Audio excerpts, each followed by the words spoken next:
morning, everybody. Today is Tuesday, May 2nd. We are currently westbound on Interstate 580 in the Tracy, California area. I'm doing some local OTR time, I guess you would call it. Bringing this load up here to deliver to the Safeway distribution center here in Tracy. Picked it up at the San Bernardino drop yard last night, or early this morning, whatever you want to call it, midnight, 1 a.m. Yeah, I think I left the drop yard right after 1 a.m. Current time is 8:30 in the morning. We have a 9 a.m. appointment to deliver. Shouldn't have any problems getting there even with this. You guys see that I'm stuck in traffic right now. There's a crash up here that is causing this. That does not involve this flatbed truck you see here. Well, at least that I know of. Yeah, it looks like this guy's, I don't know if that tire came from this guy's tractor or trailer or whatever, but there is a CHP incident log for an incident up here at the what's that, Coral Hollow Road exit, which is the very next exit up here. I want to say it was just on this side of it.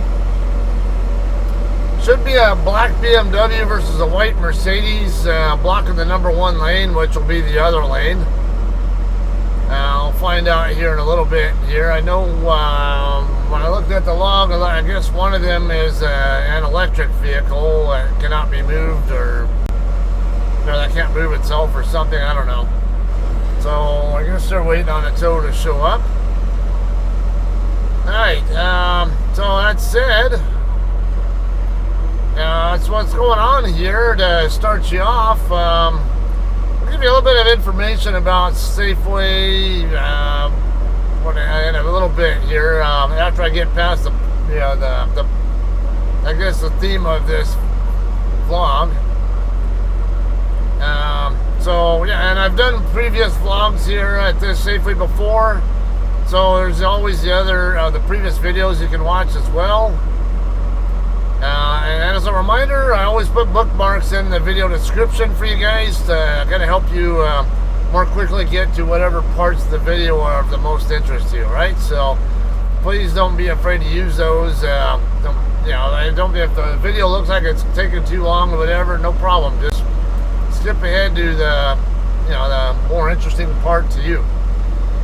Alright, that said though, let's get to the point of this story, this vlog now. Let's call it the OS&D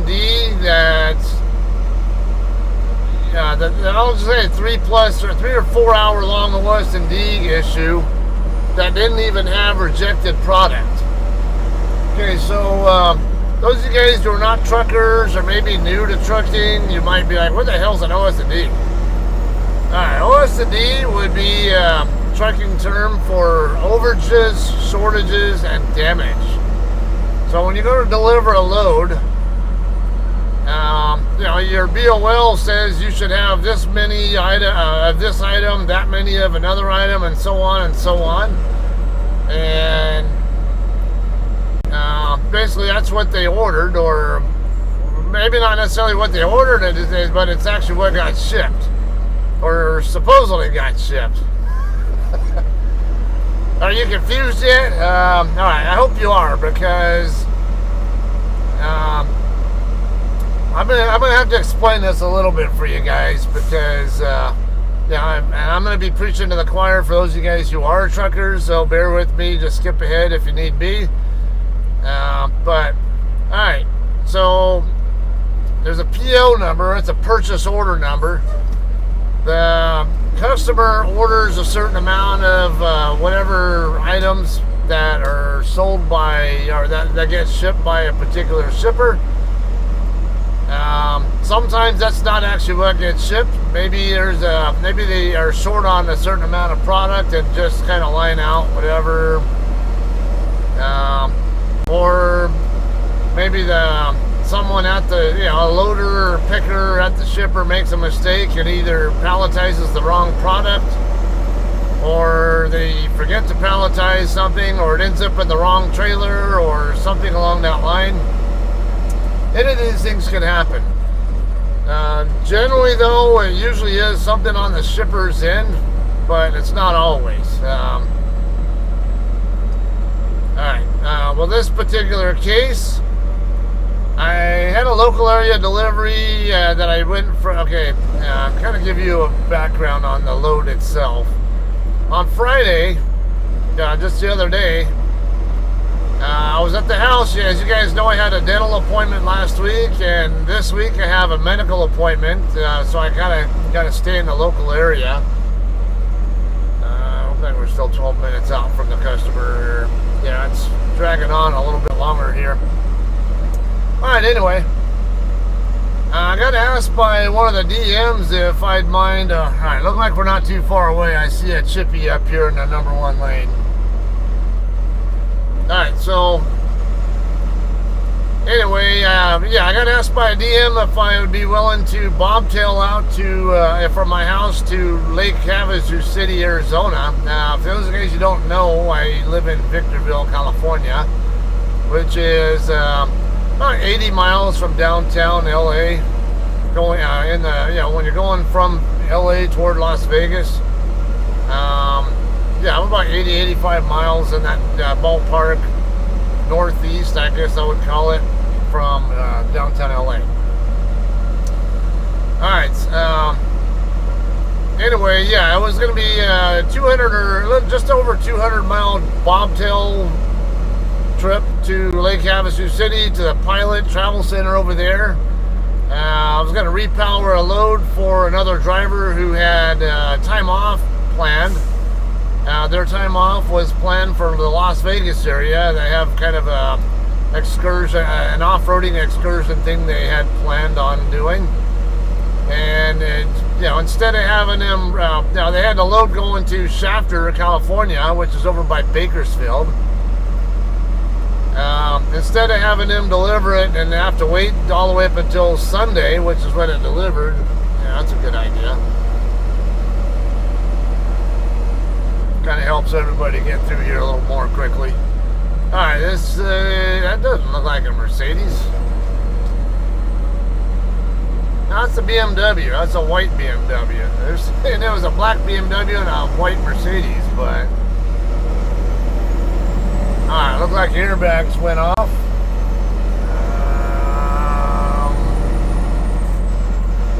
You good there? Pick up. Alright, good. I don't even really see any real damage to the car. Interesting. Alright, so anyway, I get over there. I'm swapping with this guy so he doesn't have to wait until Sunday for to deliver the load, and then have to probably drop his trailer in the San Bernardino drop yard or something, and then bobtail 200 plus miles from San Bernardino to Las Vegas.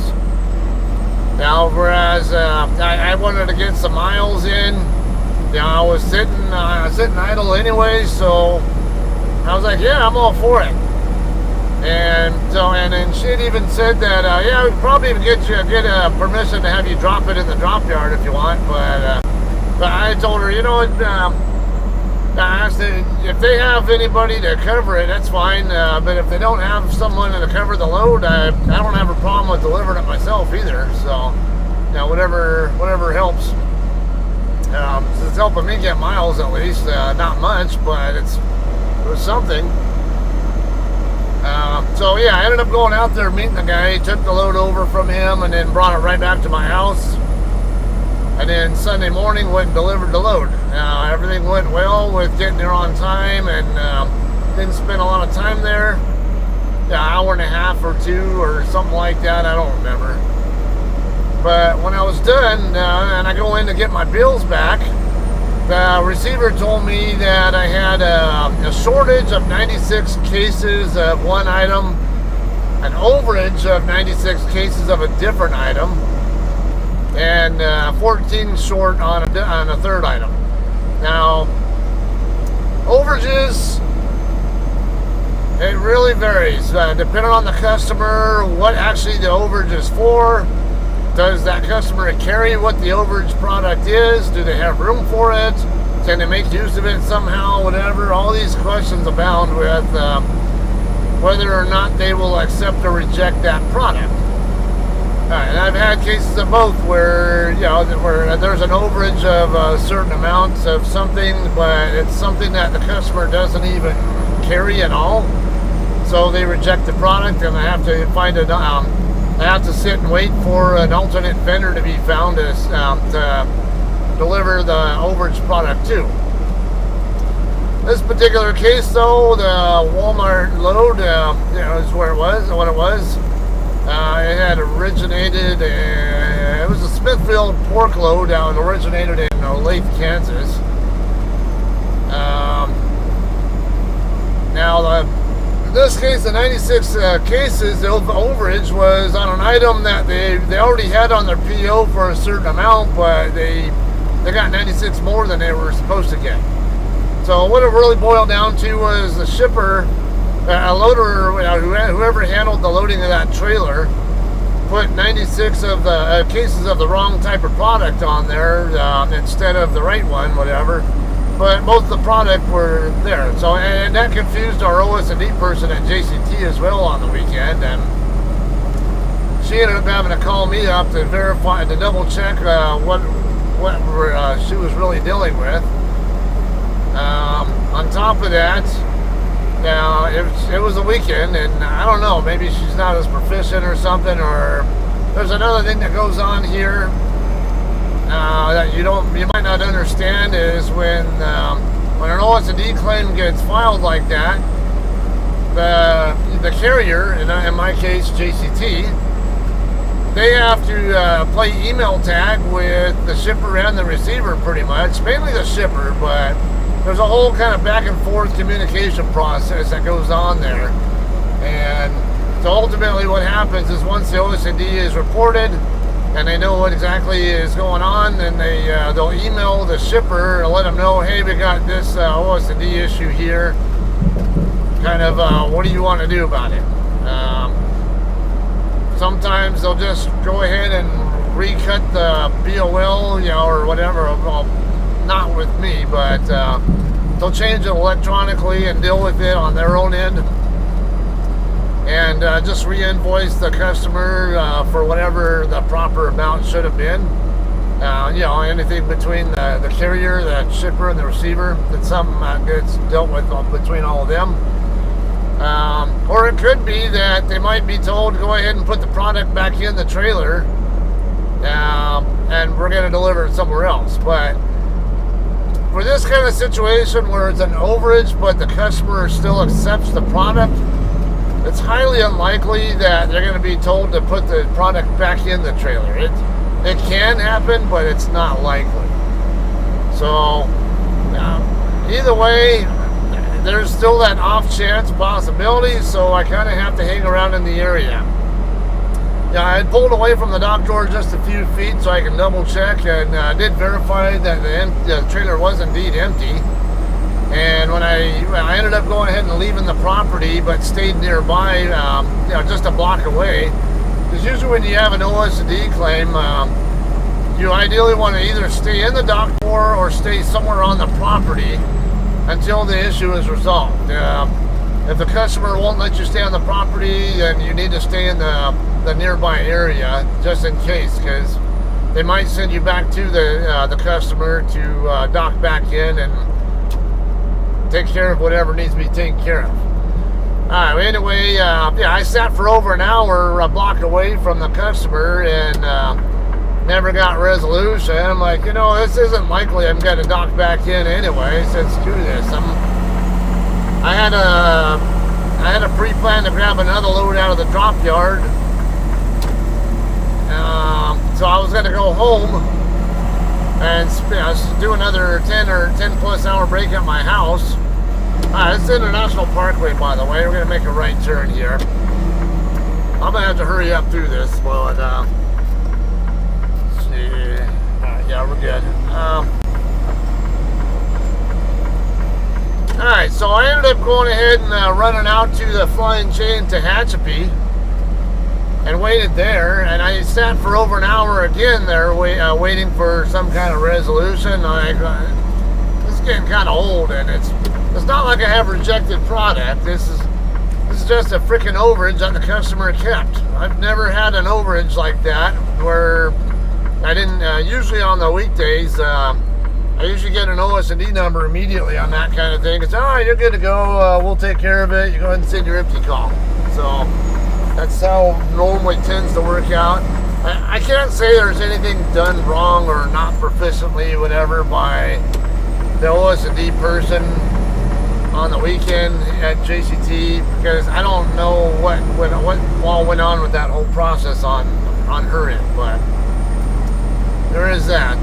There's a question in my head about whether maybe she's just not as proficient at it as our weekday person is, or people are, or something else. I don't know. All right, we're gonna go. Well, anyway, yeah, I ended up being at least 2.5 hours. Let's see.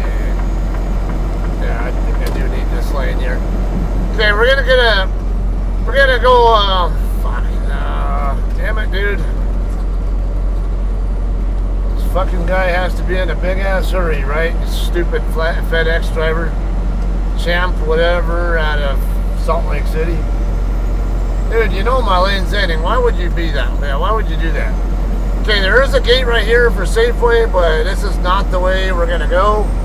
That is the exit only side. We're going to come out that gate right there, but go in a different way. This light right up here, we're going to make a right turn. And on the right side up here is going to be a staging lot we're going to come into and park. And then we'll walk our bills up to the guard shack.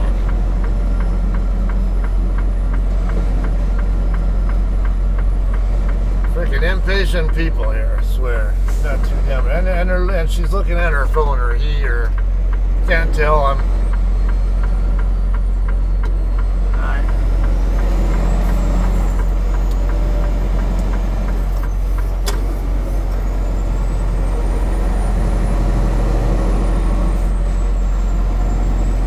Alright, so we're, yeah, right after we get past where you see this truck parked, that's facing us.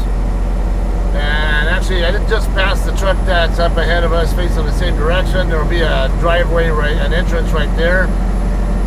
That'll be where the staging area is for Safeway.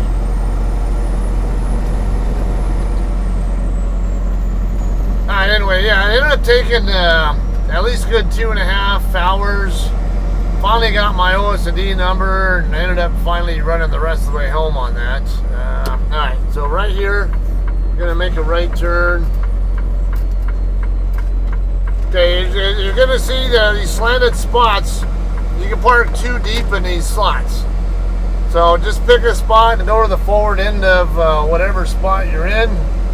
At some point in time, someone might park right behind you. I see another JCT parked over here, and there's an opening, so why not? We'll just go ahead and park next to them and see who the hell they are. It's a white Freightliner.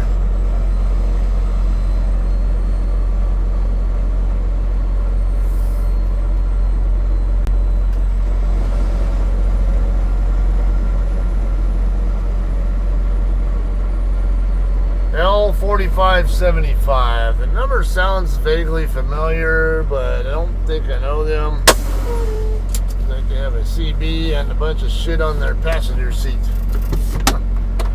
Alright, so we're going to get checked in here. Just walk right over here to the right with your bills. You'll see the guard shack right there. Go over to the other side of it, the south side of that guard shack, and there's a door right there. You'll check in with them there. Alright guys, we got a dock door assignment already. It's barely 9:06. Yeah, I did wait, about 5 minutes or so. Got checked in pretty quickly. Check-in process here is way better than Stater Brothers in San Bernardino, I'll tell you that. You come up here and it only takes like a minute to get checked in, and you're already done, and there's nobody. Alright, let me go get my bills. Alright guys, we're going to be knocking on the door 507. Yeah, they're kind of funny with how the dock doors are numbered here, by the way. Yeah, you're going to see, I want to say it's 500 and 300. And then you have like the check-in, like the lumper shack thing. And then I think on the other side is 200 and 400 or something like that. And then they got 500s and 300s on both sides of the building. So we'll have to find out. Yeah, 507. Well, I'm trying to remember if that's how it was set up. I've been there several times. I know. Well, actually, 520. Yeah, because I'm trying to also remember if it's even numbered doors on one side of the building and odd on the other, or something along that line. All right, now everything's going to be over here on the blind side. But there's plenty of room. It's not a shitload of room to turn around with, but okay, I'm gonna have it backwards. This is a 200 section right here, and then the next section down should be the 400. You'll see the extension thing there with the Safeway logo. Right over by that thing is where you're going to check in. Actually, they do have regular sequentially numbered doors here.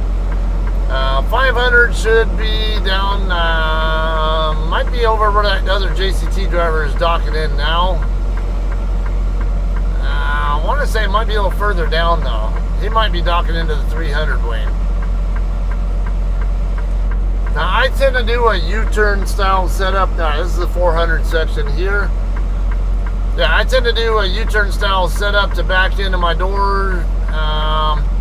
But sometimes I can't do it because of other... Because sometimes there are other people parked along the curb over there. And where I don't have enough room to work with, and I have to get turned around.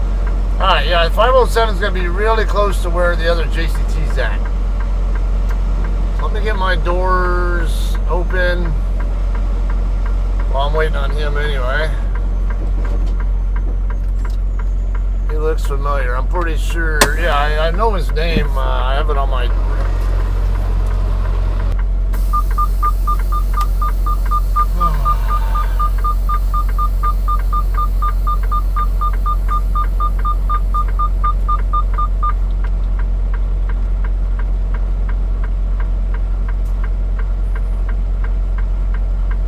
Okay, now that I'm looking at him, I'm pretty sure it's a...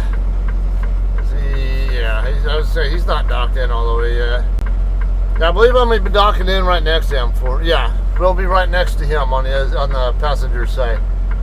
I think he's trying to slide his tandems back.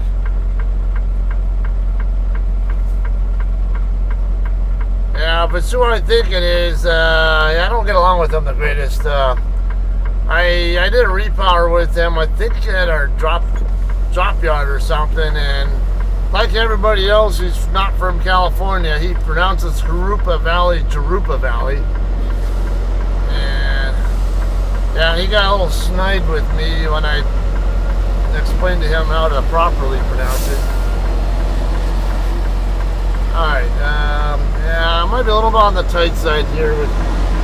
Normally I do a U-turn setup, but the particular spot I'm docking into, I'm a bit iffy on if I can do it, so let's go ahead and do a regular turnaround and set up into a sight side. Those drop trailers there just kind of had me a little questioning it.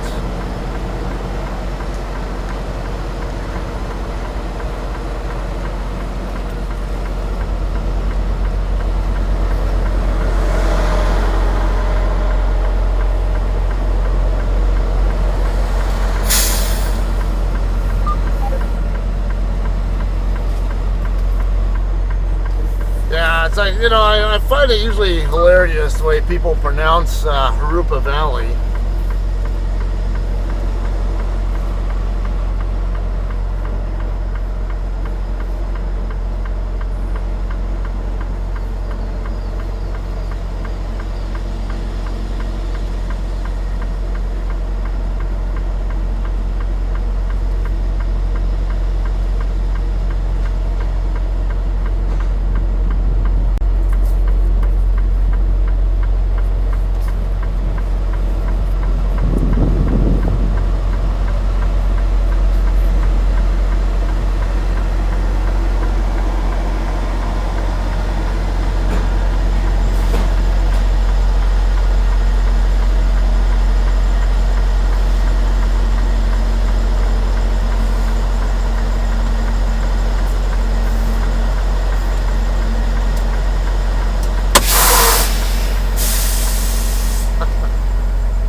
Yeah, so I just waved at him right there, and yeah, he didn't give me any kind of acknowledgement back because yeah, I'm pretty sure he recognizes me and doesn't like me because of that thing. It's, you know, even after, hey, if you don't want to pronounce it the right way, that's fine by me. It's your problem, but don't think I won't laugh at you if you do pronounce it wrong.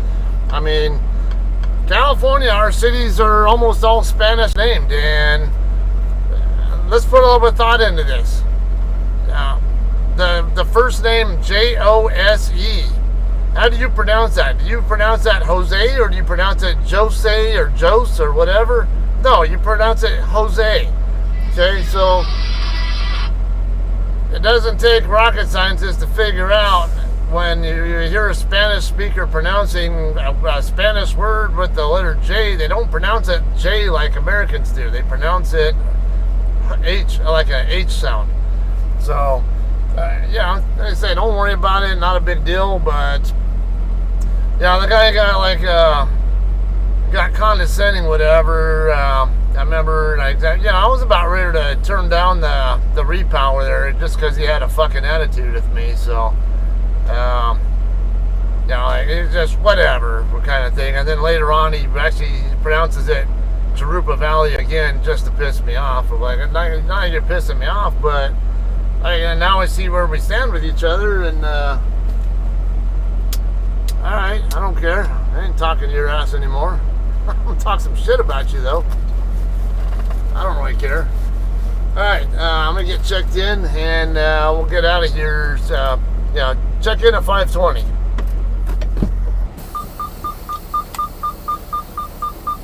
Alright guys, we are all we are done here. It's a little bit after 1300 local time, so just over 4 hours total here in the dock door.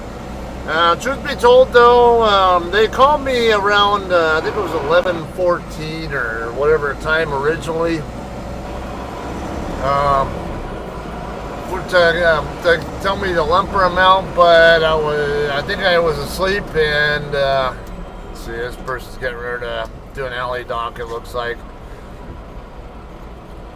Yeah, yeah, so I didn't wake up and answer the phone call. They called me again at I think 11:39 or something like that, and I did answer, and I got the amount, and I submitted the request. Took another half hour after that before I finally got the money code so I could pay that lumper fee.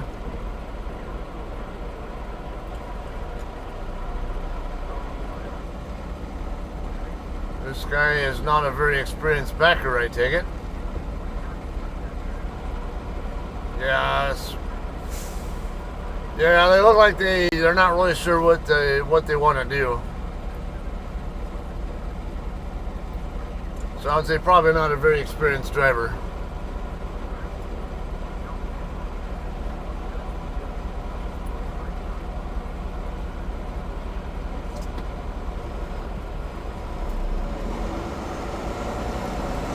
Alright, I can sneak by here on the side there and not keep waiting. He can do what he's got to do. I can do what I got to do. Be out of each other's way very handily, so I'll go ahead and do that.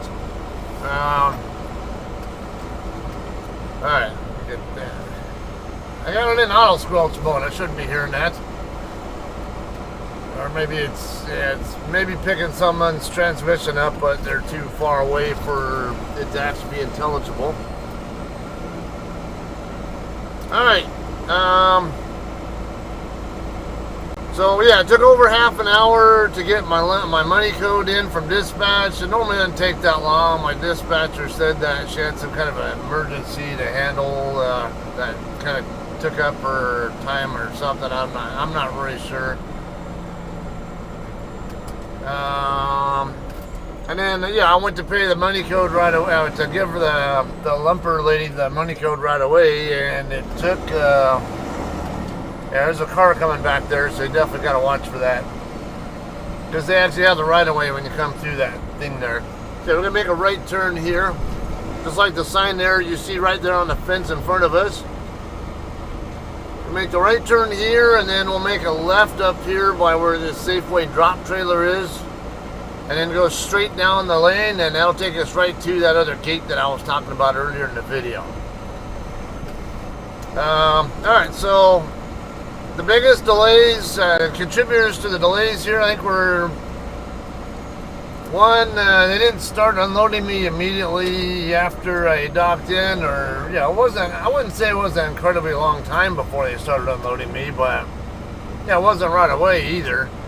Also, the wait for the money code, I kind of held it up myself by not answering the phone when they originally tried to call me. And then the time spent in between when I paid the lumper fee and when the bills were actually ready for me to pick up. So, all in all, it's, you know, I could say partially my own fault, partially my dispatch's fault, and partially Safeway's fault as far as why this visit took as long as it did. So can't really point fingers at anybody without pointing them at myself or others that are not related to Safeway too. So hopefully that 4 hour or so dock time doesn't scare you off. Yeah, they can take a while here, but like I say, there's several factors involved in this particular case. Alright, I have a pre-plan to pick up a reload in Hayward, which is over in the Bay Area, in between San Jose and Oakland. That one picks up this evening at 1700 at a place called Hinomoto. I have been there before. I don't recall if I have any video, any vlog footage of that. I've been there once before. I had a very positive experience with the place too. So, yeah, I'll talk more about that one when it's time. When I do that vlog for you guys, because I do want to vlog it. Because I'm not even certain I even have a vlog video of that last time I picked up there. But you'll see, it was a good experience overall. So. Probably see you guys then. In the meantime, though, I'm going to go ahead and head back over to Wesley. It's in the wrong direction, but two things here. I can get my trailer washed out over there, and I can also get grab a bite to eat, maybe at Dick's Barbecue Pit or something. Dickie's Barbecue, whatever they call that place. I can't. Yeah, Dickie's Barbecue. Yeah, Joe's Travel Center over there in Wesley. They have a Dickie's Barbecue there, and I tend to like eating there. They have a few other places there too. If you don't want to go so far to get a washout, there's actually a truck wash here in town on the north end, right off the 205 freeway, heading back over toward Modesto, Modesto and Stockton area, whatever.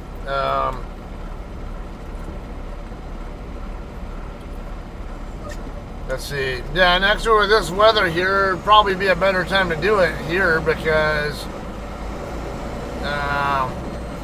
people aren't going to want to wash their trucks when you got this weather that we have here. So I'm half tempted to do that, but there's not much for places to eat over there. There is a truck stop right there where that truck wash is. Yeah, kind of tight on the parking though, and I'm really not overly concerned about it. Still no more than maybe an hour drive to get over to Hinomoto from Joe's Travel Center, and then I got 3:11 left on my clock right now. So yeah, and I'm PCing out of here so I can go there for personal reason and go eat and all that, and keep my 14-hour from running down until I'm ready for it to start back up. So yeah, so I'm gonna PC back over there, do my stuff there, and then when I'm ready to hit the road again, I head back over, and we're so somewhere along the way I'll go ahead and do another vlog video of that pickup for you guys. All right, y'all have a great day. Check out here. I'll give this lady here all my stuff, and we'll see you guys later.